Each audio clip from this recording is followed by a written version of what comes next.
build an honest customer and loyal with their customer, we build brand. So, binibuild naman natin yung kahit anong susunod, kahit anong sabi niya, ito na lang produkto mo kunin mo. Ay, sa Avon talaga ako.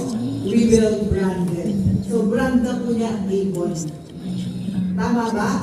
And then, when we build this branding customer, kahit ano talaga, ito yan talaga ako, doon talaga ako kukuha kayo ng aking. Kasi doon ako sa kanya, yung loyalty na doon. And then we build, anong binibuild natin doon? We build legacy. Etong negosyo na to, pwede natin ipamana sa mga anak natin. Like Sergio is doing.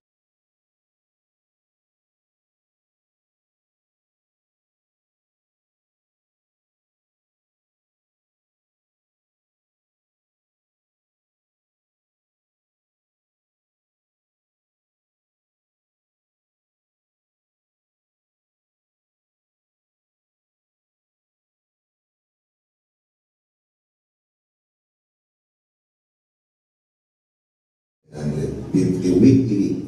This is a minimum sales, 15,000. So 5,250, alam ko maliit lang sa inyo yan. Pero malaking bagay na yan para ang basic necessity natin. Tama? Yes.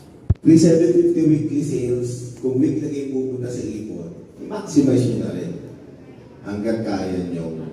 Tulad yun, ang transportation is very challenging sa atin. So 3,750. O, di ba? Mura pa. So malaking bagay pa rin yun. Ang duty, malaking bagay pa rin yung duty nyo na ma-manage nyo. Di ba? Kasi ayoko din mag-purchase ng malaki tapos pagdating ng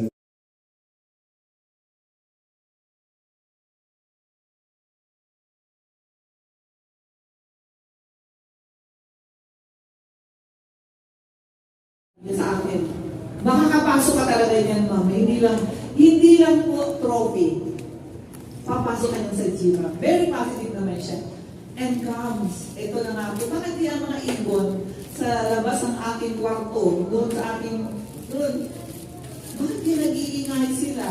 Nagkakantaan sila, no? Early in the morning. Ano kaya magandang balita? That's it. I'm asking ano kaya magandang balita? And the good news is, pag dugoy niya sa akin, sa akin, may nag-text, Mari, pumasok ka. Saan? Saan ako pumasok? Andito na ako sa bahay. Yung pala, pumasok sa Jiva. So, I'm very